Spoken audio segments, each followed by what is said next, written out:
segala pesugihan tidak ada hasilnya. Keilmuan pesugihan mungkin ada, tetapi sampai di mana tingkat keilmuannya dia? Yang katanya bisa mewujudkan uang gaib menjadi nyata itu kan paranormalnya. Banyak sekali mengatasnamakan kegaiban, mengatasnamakan spiritual, mengatasnamakan ilmu-ilmu kuno, tetapi tujuannya menipu. Ritual pertama nanti minta ini, ritual kedua minta ini, ritual ketiga minta ini, yang terakhir pasti akan ada pembunuhan.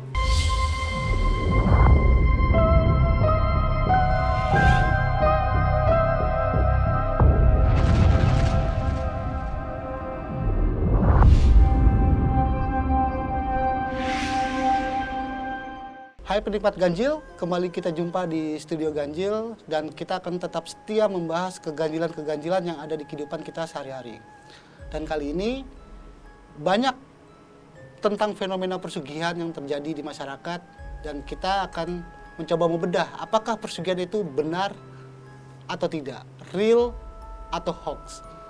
Dan kali ini kita kedatangan narasumber, seorang spiritualis juga, dan juga telah banyak melalang buana tentang mendatangi para pelaku spiritualis yang melakukan praktik persugihan.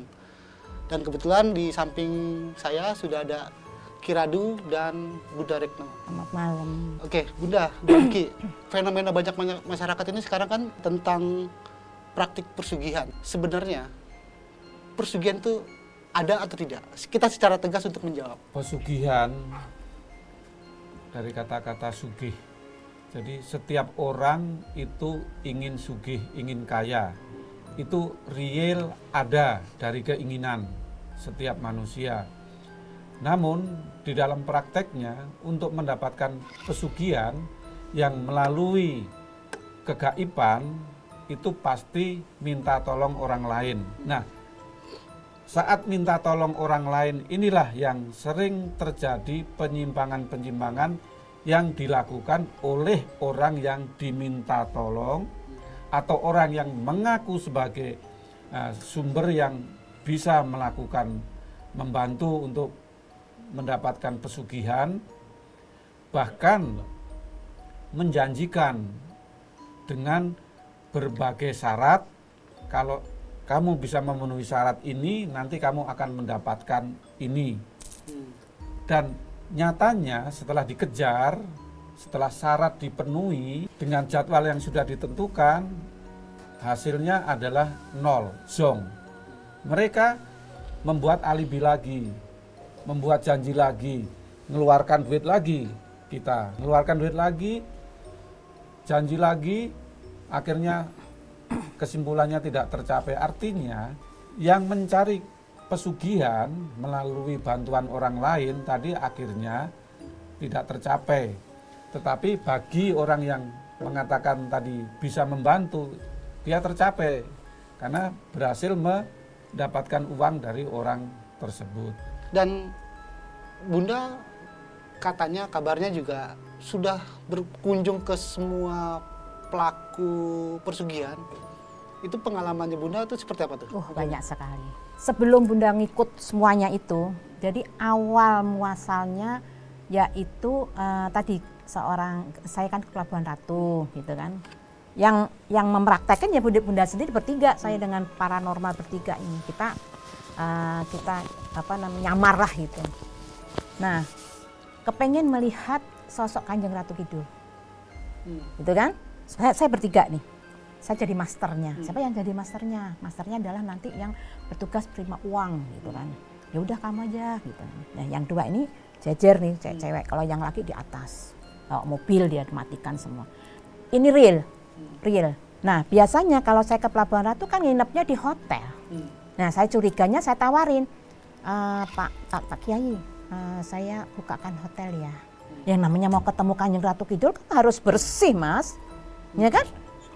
Nah, terus kita juga nyajen gitu kan, biasalah gitu. Karena kita juga pelaku lah gitu. Tapi di belakang itu Pak Kiai nggak tahu. Nah, terakhirnya pada waktu mau datang dia tuh kibas-kibas gitu. Nah, mungkin kibas-kibas itu menghipnotis mungkin. Baunya bau minuman. Saya bilang, wah ini minuman ini saya. Nah, dua teman saya, hati-hati mak, bilang ya udah kita tutup dah. Ada perempuan datang, kita kan dari gua nih, tek gitu. Oh iya, kamu sering kesini, yang mengaku Kanjeng Ratu dia. Saya melihat ini kok nginjek tanah ya, saya bilang gitu. Cuma saya berdoa, tunjukkan, tiba-tiba angin mas, angin gede sekali. Baju yang dia pakai terus lengkap, dia pakai licin kan, oh ini manusia ini. Langsung dia lari, saya bilang kamu lihat kemana arahnya, lari dia ke atas. Lari dia ke atas. Terus terakhirnya, yang menerima nanti uang siapa? Masternya, oke. Nah udah, kita jalan, yang mau buang apa namanya itu sajen ini siapa? Ya bukan sajen, namanya minyak lah gitu kan. Namanya saya harus buang. Lah aku nanti kalau mati gimana?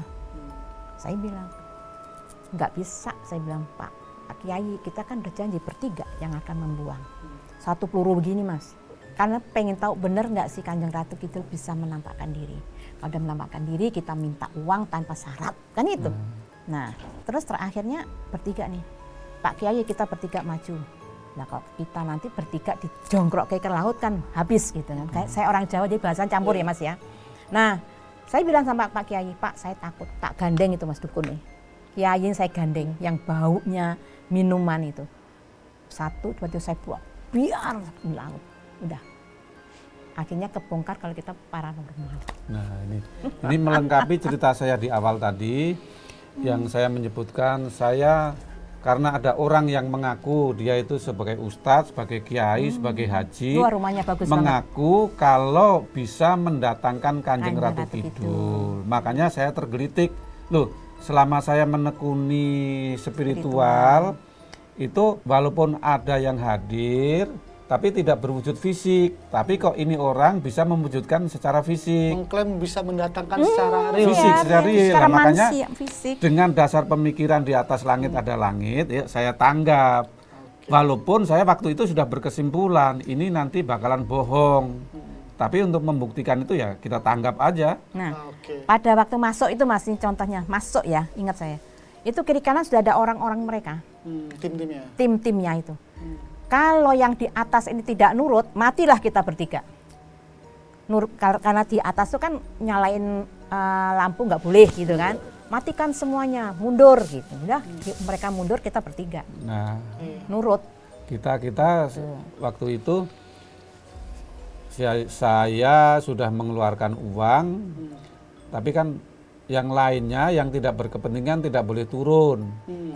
Kalau turun jadi batal kan gitu. Ya sudah saya di atas saja kan gitu.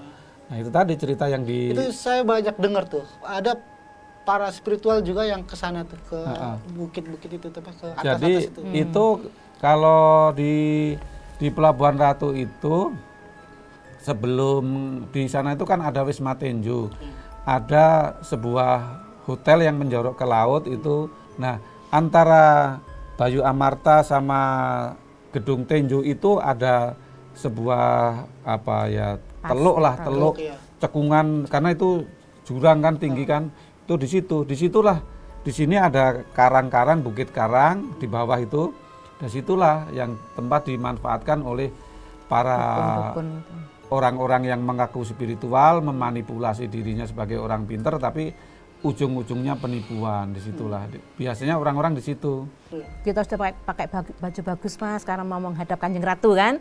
Wah begitu turun ke laut, dah kok di sini sampah sih bilang gitu. Dan itu sebenarnya nyawa juga bisa bahaya ya. Oh bahaya mas, karena mereka sudah siap dengan anak buahnya, dengan rombongannya kan. Jadi makanya ya kepada siapa saja masyarakat yang masih terngiang-ngiang ingin mencari kekayaan dengan cara kegaiban yang seperti itu, ya sebaiknya hindari saja. Tapi combe-combenya sangat luar biasa. Karena memang itu ada maklar-maklarnya. Calonnya. Dan biasanya yang mempengaruhi itu calonnya. Kalau mau kaya ya silahkan. Sampai detik ini pun saya masih ditawarin mas. Saya udah nggak ngereken udah. Karena sudah terbukti semua, kita sudah membuktikan semuanya. Sampai ada uang 2000-an bun. gitu kan, nanti bisa jadi 20 juta. Pernah itu diiming-iming dengan minyak 5 juta. Saya ikut. Terus? Nggak ada buktinya, ya saya minta uang saya 5 juta kembali. Tuh.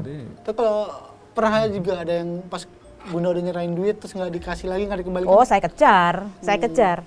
Ada teman saya seperti itu. Saya nggak mau tanggung jawab, tapi saya kalau punyaan saya kejar. Jadi, tapi yang ratusan juta tadi nggak bisa, yang 15 juta juga nggak bisa. Yang terakhir mati karena lah. Udah beli mahar itu juga ya. Banyak sekali mengatasnamakan kegaiban, mengatasnamakan spiritual, mengatasnamakan ilmu-ilmu kuno, tetapi tujuannya menipu. Bahkan ada yang mengatasnamakan agama, tujuannya menipu. Dan saat Bunda mencoba tempat-tempat praktik persugihan itu, mereka tuh tahu nggak kalau Bunda juga, apa Bunda itu Nyamar. Begini, menyamar? Bunda menyamar. Jadi orang biasa gitu. Iya, ya? jadi orang biasa. Seolah-olah saya ini apa-apa. orang susah gitu kan. Terus setelah itu saya pulang cuma ketawa aja. Oh, berarti dia nggak bisa dong neropong saya. Ya. Kecuali kalau Bunda tuh datang ke orang yang pinter, benar-benar pinter dan sepuh, dia langsung menolak. Menolak dia. Oh, pernah juga? Pernah itu menolak. Menolak. Aduh, apa kalau bahasanya itu setan orang ora doyan mbek getihmu. Jadi setan demit itu nggak senang dengan darah saya. Itu artinya dia tahu kalau saya ini, makanya dia ngomong udah gitu kan. Ayo kita kerjasama. Oh, saya bukan di bidang itu. Saya bilang saya bukan di bidang itu. Pernah ketahuan kalau saya adalah orang spiritual, tapi orang yang tidak, ya dia lanjut aja. Nah, dia lanjut, ya saya tanggap lanjut sampai selesai. Dan itu pun ada mantra-mantra yang Bunda ucapkan loh. Jadi tidak hanya Bunda datang terus oh besok ada uang yang datang. Oh enggak. Bunda disuruh pulang ke Jakarta, dikasih mantra ini baca ini selama 1 bulan lah gitu kan. Ini nanti akan datang ini adalah salah satu yang saya lakukan waktu Dewi Lanjar.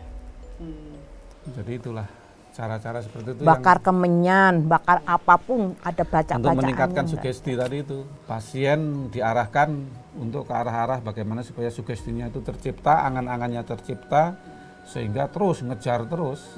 Tapi ketika tadi ada datang gaib bawa uang, terus kayak real itu pasti orang akan terpercaya. Nah ya itu. Nah itulah cara-cara kerja gaib, alam gaib. Manusia memasuki ke alam gaib ya dengan imajinasi itu, dengan visualisasi seperti itu. Hipnotis kayak... Bukan. Jadi gini, kalau Aki mengatakan imajinasi atau dihipnotis, oh enggak. Karena apa? Yang Bunda alami sendiri, itu kan saya kan ngalamin sendiri. Jadi ada bacaan, ada memanggil gitu kan, dalam keadaan saya bukan tidur, tapi meditasi dalam keadaan bukan tidur. Kalau tidur ya sudah amblas kan gitu.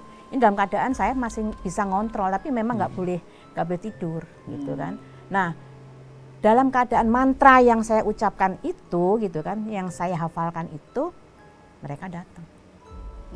Kalau mantra nggak saya ucapkan ya nggak datang. Karena pernah saya bolak-balik gitu kan. Coba saya memang saya ini termasuk nakal lah dalam keilmuan seperti itu, kepingin mencoba.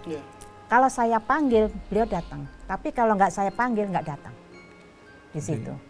Jadi kuncinya adalah di dalam praktek pesugihan itu penggabungan ilmu spiritual dan penggabungan sugesti-sugesti, doktrin-doktrin. Karena tujuannya hanya untuk supaya pasien yang datang, klien yang datang itu terus keluar duit terus. Betul, udah berapa banyak Bunda sama Kiradu? Enggak, Kiradu enggak. Ya, saya memonitor, saya mengikuti. Jadi kalau menyambung cerita dari Bunda Retno tadi, bahwa betul di daerah Parangtritis itu banyak sekali orang yang menyatakan dirinya sebagai paranormal, sebagai orang pinter yang mampu untuk membimbing mendapatkan pesugihan. Tapi fakta tadi seperti yang dialami oleh Bunda Retno itu ada beberapa hal yang perlu disikapi oleh orang-orang yang saat ini masih berkeinginan untuk mau mencari pesugihan. Pertama adalah harus mengkoreksi diri sendiri. Seseorang yang menderita ingin banyak uang itu biasanya pertama halusinasi. Yang kedua, ini terus tidak mau mendengarkan saran orang lain. Wis pokoknya karena sudah ada informasi di sana ada orang pinter yang bisa membantu untuk menjadi kaya, menjadi sugih, udah nggak mau dinasihati. Ketiga, karena sudah tahu syaratnya, informasinya adalah modalnya sekian dan sebagainya, dia akan tabrak sana, tabrak sini, utang sana, utang sini, untuk bisa bawa uang sejumlah tertentu dibawa ke tempat paranormal tersebut. Syarat mahar itu. Untuk maharnya, makanya harus bertanya pada diri sendiri itu tadi. Dan yang kedua, fakta mengatakan bahwa di lapangan orang yang mengaku orang pinter paranormal tadi itu hanya menjual cerita, menjual sugesti yang beredar di dalam kurun waktu yang panjang di Indonesia. Ini ada pesugihan dari Kanjeng Ratu Kidul, pesugihan dari Ratu Blorong, pesugihan dari Dewi Lanjar, pesugihan dari Raden ini, dari Pangeran ini dan sebagainya. Yang semuanya itu, semua yang diceritakan itu sudah berada di alam gaib. Artinya sekarang sudah tidak berada di dalam dimensi manusia. Nah, inilah yang akhirnya dimainkan oleh dukun-dukun tadi. Untuk ketemu Dewi Lanjar butuh syarat ini, untuk ketemu Nyai Blorong butuh syarat ini. Ya, akhirnya para pelaku itu ya setor uang aja ke paranormalnya. Akhirnya karena begitu ada di lokasi tadi seperti cerita Bunda di lokasi gua, ya karena keinginannya tuh pengen dapat uang, akhirnya apa? Imajinasinya yang muncul. Ya uang lah, tidur pun juga alam bawah sadarnya udah ketemu gaib dan sebagainya yang membawa koper uang, koper berisi uang dan sebagainya dan sebagainya dan sebagainya, bla bla bla. Nggak ada. A sampai Z. Tapi ingat, itu adalah dimensi gaib, dimensi alam bawah sadar. Dan itu tidak mungkin akan menjadi nyata, menjadi uang beneran, nggak mungkin. Karena uang real hanya ada di alam nyata. Tadi uang gaib ada di alam gaib, di dalam angan-angan kita. Tapi uang nyata yang kita butuhkan itu ada di kehidupan yang nyata ini. Uang dari bank, uang dari bisnis dan sebagainya, uang dari dagang dan sebagainya. Itu kesimpulannya seperti itu. Saya paham betul itu. Nah, yang Bunda rasakan itu halusinasi atau memang saat itu real banget ada sosok yang datang? Iya, real banget. Dan saya juga kenal dengan beliau gaib itu gitu kan, real. Pada waktu itu saya sudah mau didandanin kan gitu kan, dalam keadaan tidur, tapi bukan tidur ini ya, didandanin. Terus saya tuh jalan ini ruang ini ruang ini ruang ini, ada 7 ruang. Nah, ruang yang terakhir itu saya mau dirias gitu kan, mau dirias, semuanya sudah dalam keadaan siap untuk pernikahan kan itu. Nah, pada waktu terakhir itulah saya ketemu ibu saya. Dok, kamu mau kemana? Itu langsung saya bangun. Nah, Hilang. untuk melengkapi, menyelesaikan apa yang dialami oleh Bunda Retno, nih, saya juga langsung cross check ke gaib yang ditemui sama Bunda Retno. Loh, kenapa uang yang sudah dibawa tidak bisa berwujud menjadi uang nyata yang dibutuhkan oleh manusia hidup? Loh, itu uang gaib, itu uang saya. Yang katanya bisa mewujudkan uang gaib menjadi nyata itu kan paranormalnya. Inisial paranormalnya itu adalah C, nama depannya. Artinya yang berjanji bisa mengadakan uang itu adalah C tadi itu, paranormal yang berinisial C tadi itu. Nah, sedangkan yang ada di dalam gaib itu adalah memang benar uang gaib. Kalau kamu bisa merubah uang gaib saya menjadi nyata ya silakan. Ternyata paranormalnya tidak mampu merubahnya. Dan ini memang karena dia cerita setinggi langit, saya dan Bunda Rina itu kan selalu beranggapan mungkin ilmu saya itu belum pernah mempelajari ilmu itu, karena ada pepatah mengatakan di atas langit masih ada langit. Makanya itu banyak sekali saya mempelajari orang-orang yang mengaku bisa mendatangkan kekayaan, pesugihan dengan berbagai syarat. Makanya saya sering sengaja nanggap. Contohnya nanggap itu ya, ada orang ngomong, saya bisa ini. Langsung saya tanya biayanya berapa, kita patungan. Ternyata walaupun kita sudah tahu ini nanti hasilnya nol besar, zong, bohong. Dia padahal mengaku sebagai haji, latar belakangnya sebagai ustadz, sebagai kiai, orang menyebutnya seperti itu. Itu pun sampai sekelas itu masih melakukan kebohongan demi untuk mendapatkan uang dari menipu. Memanipulatif ya. Memanipulasi. Nah, ini hati-hati makanya. Nah, ini pertanyaannya juga Bunda nih. Bunda juga kan seorang pelaku spiritual. Yeah. Tapi mengapa Bunda berbagai tempat mengunjungi ke pelaku-pelaku spiritual pesugihan ini untuk apa Bunda? Jadi gini, satu ingin tahu. Yang kedua siapa tahu orang bermain benar gitu. Benar apa enggaknya. Dan ingin penasaran saya. Karena apa? Makin kalau saya nanti datang pasien yang seperti itu, minta seperti itu, karena pernah seperti itu, tapi saya belum terjun kan itu. Nah, setelah terjun ya ini sebagai modal kasarannya pengelurusan bahwa segala pesugihan tidak ada hasilnya. Bahkan Bunda pernah megang uang itu ngeraup uang ratusan juta pernah. Tapi itu adalah hilang akhirnya uang itu. Hanya imajiner gitu ya? Kalau dikatakan imajiner ya enggak ya, itu bukti real. ada real. Nah, keilmuan pesugihan mungkin ada. Tetapi sampai di mana tingkat keilmuannya dia? Apakah uang itu bisa kan gitu kan, ada bermacam-macam nih. Ada pinjaman gaib katanya gitu kan. Ada kemudian nanti bisa ini, tapi segala macam pinjaman gaib apapun itu tidak ada hasilnya. Karena apa? Ritual pertama nanti minta ini, ritual kedua minta ini, ritual ketiga minta ini, yang terakhir pasti akan ada pembunuhan. Pasti ada pembunuhan. Itu gimana? Contohnya, saya terjun nih, ya, sudah habis ratusan juta misalkan gitu kan. Nggak berhasil. Nggak berhasil. Emosi. Saya minta dong sama dukunnya. Iya Mas, ini kok nggak ada hasilnya, ya kan? Tanggung Emosi dia tanggung jawabnya. Saya kejar gitu kan. Nah terakhirnya kan, daripada aku dikejar, lebih baik kamu aku bunuh. Ini contoh ada. Waktu itu di Parang Pandan Segege, Parang Kritis ini. Bunda diajak ke sana karena ada satu teman itu, wah pinter banget ngomongnya, bualnya pinter banget. Saya ke sana.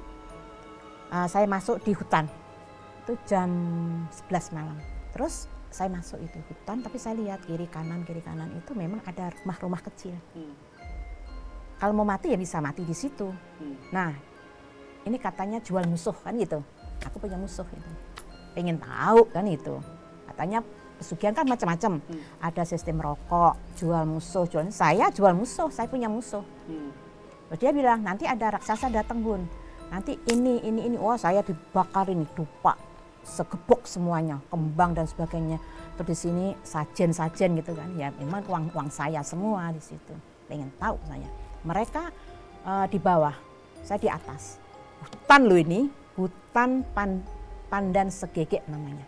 Sebelumnya aku dimandiin dulu. Oke, nurut. Saya di situ sampai 4:30 pagi. Jadi jam 11 sampai 4:30 pagi. Melek ini. Saya didatengin orang tinggi gede gitu, dak gitu kan. Cuma saya memberikan foto.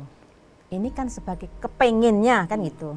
Oh, aku punya jual musuh, lu punya utang gue kan gitu biasanya. Nah udah, yang punya utang gue ratusan juta ya udah aku kasih kan gitu. Udah nanti minta aja ini. Ada ular ya. Dia bilang katanya itu dorong datang dia berbentuk ular. Ya cuma bira-bira aja di depan saya. Nah yang raksasa itu ya juduk, tapi nggak berani nggak berani mendekat. Tapi kan saya sudah ngomong, ini yang saya jual, ini jual musuh ini. Sampai 4:30 pagi nggak ada hasil. Nah besoknya saya bilang, Mas, daripada saya masuk di hutan kayak begitu, saya bisa mati loh. Ya tantang, yang mati saya atau situ. Tapi Mas, temen saya ini orang angkatan yang datang itu. Heran saya percaya. Dia ngomong, saya ini orang angkatan, Mbak. Dan dia juga ingin pelaku, kalau saya berhasil dia akan ngikut. Nah, goblok itu. Setelah hari yang kedua, saya tantang dia. Kalau aku masuk situ, aku mau ritual di sini bisa nggak? Saya bilang gitu. Bisa pun bisa. Akhirnya kan dia kan kayak orang ketakutan. Kok ini berani banget ya 4:30 aja bisa keluar dari hutan kan itu Mas. Perempuan loh saya, sendiri. Nah di situ saya bilang, mau minta apa? Saya minta nomor aja. Dia bilang gitu kan, katanya kalau di sini adalah, saya kan dikasih tahu kalau itu tempat untuk nomor kan gitu. Aku minta nomor 4 nomor. Nggak keluar juga. Uang kan udah keluar. Ya. Tapi dia kan juga dapat. Yang belanja kan dia. Saya pulang ke Jakarta, ada kabar bahwa dia itu hancur digebukin oleh angkatan. Karena nipu tadi. Oke. Mungkin pesugihannya nggak ada, tumbalnya ada. Nah, jadi iya, garis besarnya kesimpulannya adalah bahwa paranormal yang menjanjikan bisa membantu untuk mendatangkan pesugihan, itu paranormal tersebut yang tidak mampu membuat nyata uang yang ada di gaib. Saya kira bukan nggak mampu ya. Ada yang super duper itu kan sudah berpengalaman gitu kan. Berpengalaman, beliau katanya bisa pakai kembang, pakai pisang dan sebagainya. Ini terkenal loh, terkenal, tapi kenyataannya nggak bisa. Nah, saya lanjutkan lagi. Situ. Makanya dia langsung nanti akan membuat jawaban lagi. Ini tumbal loh, kalau dilanjutkan, kamu mau nggak? Nyawa kamu sendiri loh. Nah, ternyata Bunda Retno berani, oke tumbalnya saya sendiri, saya siap mati. Itu pun juga tidak bisa terwujud. Ada lagi tambahan Mas ya, biar enak lah gitu. Saya udah siap kok kalau diomelin yang dukun-dukun pesugihan. Usia, ini kan usia. Nanti setahun, 2 tahun aku akan mendapatkan uang kan gitu. Saya akan mendapatkan uang, tapi usia saya setahun, 2 tahun akan diambil, nggak apa-apa. Karena saking penasaran saya kan, orang itu kalau bermain pesugihan Mas, yang ini gagal, nanti ada lagi gagal, tambah sampai puncaknya saya baru berhenti. Akhirnya yang nakut-nakutin tadi itu usia kan. Usia. Kalau udah usia kan biasanya orang takut, mati orang saya takut. Nggak takut. Saya nggak takut. Diri sendiri gitu ya. Karena kita itu pengen mencari hasil akhirnya, oke nggak masalah. Karena sebenarnya kita sudah tahu hasil akhirnya itu bohong. Oh, pertama dia, ibu harus bangun masjid gitu kan. Oke, kita cari tanah Ki di Jakarta. Saya cari tanah Mas. Habis 16 jutaan lah itu. Dah. Nanti ini diwiritin ini ya, nanti di rumah diwiritin ini. Gaibnya datang, gludak itu datang. Sampai ular besar pun itu datang, suara mendesis pun datang, tapi tidak ada hasilnya. Tanah saya sudah nyari, suruh bangun masjid. Nah, terakhir juga nggak ada.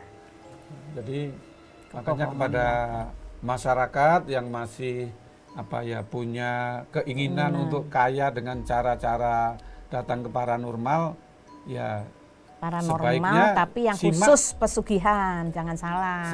Sebaiknya simak ini percakapan kita ini, karena kita sudah membuktikan. Tetapi ya silahkan, kalau masih belum percaya ingin membuktikan lagi ya silahkan. Dan Bunda, ini udah habis saya berapa duit untuk mencoba praktik-praktik sebenarnya persugihan itu? Dan memang banyak sih. Ratusan juta Mas, jujur. Ya. Saya nggak ngomong dengan siapapun, tapi saya jalanin, kepengin tahu. Sampai anak saya bilang, bagaimana Bu, sudah puas? Sampai begitu. akhirnya saya ngajak Ki Radu ke Jogja, Ki, kita buktikan. Ya kesimpulannya seperti itu Nggak tadi. ada. Jadi kita ini sering tergelitik dengan yang mengatakan orang sakti. Seseorang yang mengaku orang sakti, biasanya kalau saya ingin itu saya akan nanggap. Karena memang faktanya itu tadi, filosofi saya adalah di atas langit ada langit. Saya hanya ingin membuktikan kan gitu. Dulu ada waktu zamannya Lumpur Lapindo, ada orang sakti juga kan, yang mengatakan saya bisa nyetop lumpur Lapindo. Saya tanggap. Caranya bagaimana? Nah, itu juga saya tanggap juga. Saya keluar uang, saya tanggap. Oh, ternyata juga mereka akhirnya praktekkan juga di lumpur Lapindo juga nggak berhenti juga. Nah, kadang-kadang inilah kita mempunyai keyakinan di dalam hal spiritual, itu juga sebaiknya kita juga harus memanfaatkan akal sehat. Jangan spiritual yang tidak dibarengi dengan ilmu pengetahuan. Jadi lengkapilah spiritual dengan ilmu pengetahuan, karena orang yang memiliki ilmu pengetahuan, memiliki spiritual, akhirnya dia lebih wise dalam mensikapi hidup, lebih halus, lebih lembut, lebih mampu membawa dirinya ini untuk mensikapi hal-hal yang muncul di dalam masyarakat, apalagi masalah yang sensitif, yaitu masalah pesugihan yang ujung-ujungnya adalah penipuan, pembunuhan, itu sudah banyak sekali. Dan ini menjadi bagian dari Ki Radu dan Bunda juga untuk mungkin menambah keilmuan atau pengetahuan, menambah kasana spiritual juga kali ya. Mencoba pesugihan ini. Iya.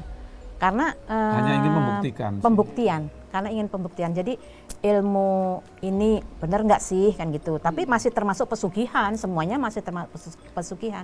Karena sebelum Bunda terjun ke situ ada orang yang pernah datang ya. Waktu itu kita masih praktek di Gandaria. Itu dua mobil, Mas. Dia datang katanya, saya mendapatkan petunjuk dari Kanjeng Ratu Kidul bahwa saya akan mendapatkan uang 2 box. Iya. Nah, penasaran saja kan? Coba, terus tiba-tiba ada yang nawarin. Ya sudah, aku awal kok apa bener sih, ada lagi awal lagi. Nggak awal-awal sampai terus itu. Kalau definisi Bunda gini, orang yang ngikut pesugihan tadi, dukunnya gitu kan, paranormalnya, saya kira dia dulu adalah pelaku yang ketipu. Oh gitu. Nah, kemudian rentetannya dia akan menjadi sebagai penggantinya. Nah, di situ. Mencoba ke orang lain lagi. Nah, kayaknya multi level ya. Multi level. Jadi korban, saya nanti akan makan korban lagi. Iya, oh gitu. Kalau di lingkungan akademisi kan biasanya kalau zaman dulu kan ada ospek nanti.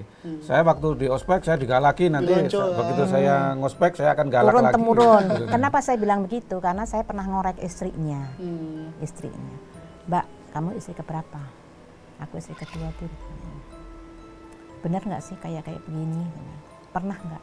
Oh, aku aja sudah habis ini, Bun. Tapi gimana ya caranya? Aku kan punya anak. Nah, di situ istrinya nih mencoba, dan dia pun kalau yang pas pasti akan ngomong bahwa itu nggak benar. Dia Rahman aja, Bunda. Saya Datangin ke tempat-tempat pelaku pesugihan ini. Seluruh Pulau Jawa. Berangkat naik pesawat, pulang naik pesawat, tapi tidak ada hasil. Semuanya sampai tapi puas, Mas. Iya, tapi puas. Sampai rumah saya pun pernah untuk seperti itu. Itu uang setengah kamar, kan saya punya kamar untuk doa. Ini sebagai apa? Ya, pengalaman cerita. Nah, yang datang waktu itu saya kenal, dia orang spiritual. Terus saya dari informasi dari salah satu keturunan Raja Banten, Pangeran Banten. Percaya dong, gitu kan? Saya diajak ke Bogor, rumahnya gede banget, namanya terkenal, beliaunya namanya Raja kan gitu.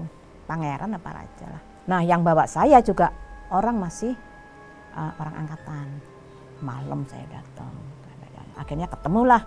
Nah rumah saya untuk transit, yang datang tuh orang Malaysia awalnya Mas. Kok percaya? Lah saya kan percaya. Orang Malaysia dijanjiin nanti kamu akan menjadi orang terkaya di Malaysia kan itu. Dan orang Malaysia ini masih keturunan Raja Malaysia juga. Dia percaya. Jadi cuma ke rumah saya ketemu dia terus pulang ke Malaysia. Nah, rumah saya itu banyak, ini uang amanah kan, ada perjanjian tanggal 17 ini jam ini akan ini Presiden Soekarno membuka pintu ini. Ini saya nggak bohong loh ini ya, saya nggak bohong. Terus setelah itu aku ditegur anakku, Bu ini hati-hati loh ini, enggak kok ini kita cobalah, aku bilang gitu. Aku ngasih makan dong, kan ya, ngasih makan. Hari pertama, hari kedua, pas ulang tahun saya, bulan Agustus pasti ingat saya. Aku bikin sajen nasi kuning dan tumpeng dan sebagainya, sesuai permintaan. Kita doa dan sebagainya. Siapa sih yang nggak percaya? Padahal saya sebelumnya sudah dibohongin, ini yang terakhir loh. Saya sudah dibohongin, tapi masih aja kepengen kan itu. Penasaran. Terus terakhirnya suruh nyetor 15 juta. Kita store, nanti akan dapatkan uang 1 M. Perjanjian semuanya.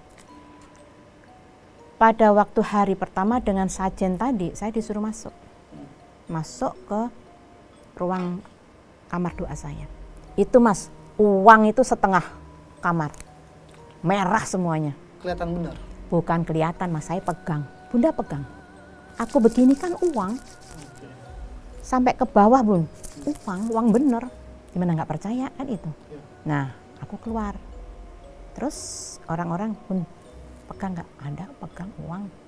Padahal ini orang-orang angkatan semua, badannya gede-gede semua. Saya baru tahu terakhir itu. Waktu itu ancam-mengancam, saling membunuh terakhirnya. Hari kedua, hari ketiga, hari keempat, saya diomong sama anak buah adalah ini. Bun, hati-hati ini penipuan, bilang gitu.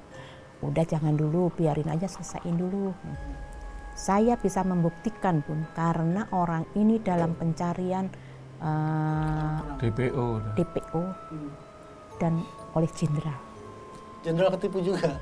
Tipu Mas, karena rumahnya waktu itu sampai 5 tahun nggak dibuka-buka. Karena rumah itu ada uang yang box gitu mau dirupiahkan dia gitu katanya. Nah, saya bilang jangan dulu lah nanti, saya bilang gitu. Nggak bisa Bun. Oke, terus saya keluar dong karena disuruh transfer uang 500 di rekening saya. Uang sendiri nanti uang itu akan masuk. Semua menunggu ini kan. Oh, ini dapat 4 M. Bahkan dari Bandung datang orang tua loh itu dibohongin. Gimana nih? Jam berapa nanti ini? Ya udah nanti ini. Tapi anehnya orang-orang percayanya sangat luar biasa. Sangat luar biasa. Sugesnya kuat ini dukun ini. Terus saya punya besok jam 5 uang akan keluar katanya gitu kan. Nah, bisa dicek di rekening masing-masing. Saya keluar ke bank, pulang itu rumah saya sudah penuh Mas, polisi. Digerebek rumah saya. Terus akhirnya saya bilang, dan plus jenderalnya ada di situ. Akhirnya cerita, Bun, orang ini sudah DPO, membohongin saya sudah habis ratusan juta, bla bla bla bla bla, mungkin 450 atau berapa. Dia janji akan membuat rumah box itu yang menjadikan rupiah. Sampai sekarang kamar itu tidak saya buka. Saya menunggu orang ini. Wah, malu Mas saya. Malu saya waktu itu. Nah, karena saya sudah ada 15 juta, dia WA kan, Bun kita ritual. Aku masih positif nih karena masih dengan rombongan mereka masih diikutin gitu kan. Tapi ada satu yang ngomong ke saya, Bun kita orang angkatan semua, tenang gitu. Saya ngomong sama Kiradu, Ki mau pindah di kamar di rumahmu aja, kan serem rumahnya dia belum jadi waktu itu. Untuk tempat pesugihan bagus lah gitu ya. Ya seperti ini Mas, hitam semua gitu. Kesimpulannya ini aja deh, supaya tidak panjang lebar. Akhirnya sampai detik pun tidak ada mau wujud apapun, dapat kabar bahwa orang ini terakhirnya ditangkap, penjara, diproses hukum. diguntur. Saya suruh datang, saya nggak mau. Oh, akhirnya diproses sama jenderal itu. Nah, di situ. Tapi emang masih rame ya di masyarakat Iya. kita tuh tentang pesugihan ya. Oh, sangat luar biasa, Mas. Kalau masyarakat Jawa luas Tengah. masih belum yakin dengan obrolan ini, ya silahkan kalau ingin menjadi korban selanjutnya. Yang ingin penasaran, monggo ya. Dengan Karena resiko memang apa sih kerugiannya ada ya. ilmu tradisional, ilmu tentang kegaiban, tentang cerita-cerita tradisional dalam masyarakat, cerita-cerita masa lalu, zaman kerajaan, banyak orang kaya dan sebagainya itu betul. Sampai sekarang ada gaib-gaib yang kaya itu betul. Tetapi kekayaannya gaib itu oleh manusia tidak bisa diwujudkan menjadi nyata. Titik. Uang gaib nggak bisa dipakai buat Nggak bisa. belanja ya. Iya. Tapi kalau saya yakin gini, Mas, kita minta gitu kan. Tapi beliau tidak memberikan Uang nyata. uang, tapi pekerjaan itu menghasilkan uang. saya Itu percaya ada Itu masuk kategori penglaris juga ya sebenarnya. penglaris itu. Penglaris. Itu kalau untuk karir jabatan kekuasaan gitu Itu ada termasuk juga. pesugihan Termasuk. juga. Termasuk. Oh, itu pesugihan. Kalau kekuasaan gitu. Kaya, menjadi kaya Kaya. kan. Nah, yang penting setelah kalau untuk jabatan, untuk kedudukan, yang penting setelah jadi pejabat, setelah memenuhi kekuasaan ya jangan korupsi. Iya. Nah, makanya yang paling netral ya udahlah berusaha aja. Jadi mungkin gini, definisinya ada pesugihan yang kasar. Yang tadi kan ada pesugihan kasar itu adalah yang saya ceritakan yang itu. terjemahannya tadi Yang itu terjemahan pesugihan tadi. dengan ritual-ritual. Yang ritual, kemudian ada tumbal gitu kan, terakhirnya pembunuhan. Ada pesugihan yang secara halus, yaitu dengan kerja nyata, real, tapi hasilnya ada. Jadi kalau uang instan Nggak ada. itu yang manipulatif, yang hoax pasti ya. Ya tadi Bunda Rena udah megang uangnya, tapi buktinya tidak bisa menjadi uang nyata real. Iya. Nah, Duh, bahkan pernah loh Mas, dos itu 700 juta ya, ada. Ini di rumah saya loh, anakku juga pegang gitu kan, terus cuma anak, Bu baca istighfar gitu kan. Nah ada temanku yang membutuhkan ini, waktu itu dia dalam keadaan terpuruk lah. Oke saya tolong ya, saya bilang gitu. Sampai diazani Mas, uang dos 700 juta diazani sama dukunnya ini. Allah Akbar, udah terus ini disimpan di mana Bu? Oke, disimpan di atas lemari aja. Tapi jangan dibuka-buka, nunggu saya ya Bu. Oke, disimpanlah di atas lemari kamar saya itu. Tapi besok paginya saya bilang, Dek, tolong uang yang di atas dus itu kamu turunin ke lemari. Kok feelingku nggak bagus. Akhirnya orang yang butuh tadi, ya termasuk pasien saya, begitu diturunin, ya sudah, begitu dibuka nggak ada uangnya. Kosong. Itu kenapa? Kemana ya? ini Kalau menurut keilmuan pesugihan, itu tadi hanya pinjam uang gaib sementara. Dan terakhirnya kalau ini bisa dipertahankan gitu kan, kasarnya disemprot pakai minyak wangi atau apa, nah itu yang mati adalah dukunnya. Berarti kan tumbal. Oke. nah, akhirnya seperti itu, makanya tidak pernah terwujud uang fisiknya.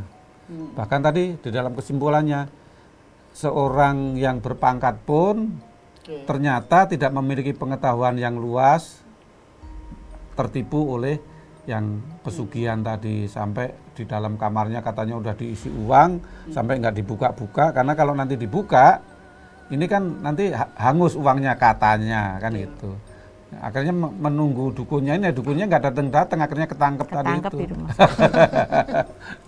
Ya, Perwira dibohongin ya. ya kesimpulannya penipuan. Oke, mungkin untuk terakhir kita kali berbincang di studio ini, mungkin ada satu wejangan dari Ki Radu dan Bunda Retno tentang dunia persugihan ini. Mudah terjebak oleh hasutan-hasutan dari orang yang memberitakan, yang mengajak, oh di sana ada orang pinter yang bisa membuat kaya, di sana ada paranormal, pesugihan dan sebagainya. Hati-hati, karena itu sudah pertama indikasi kalau Anda mengikutinya akan tertipu.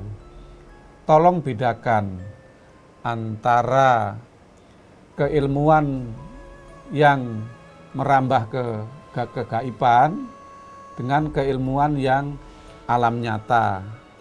Makanya imbangilah keyakinanmu di dalam mensikapi tentang kegaiban dengan akal sehatmu, supaya memiliki sumber yang seimbang, jadi tidak mudah tertipu.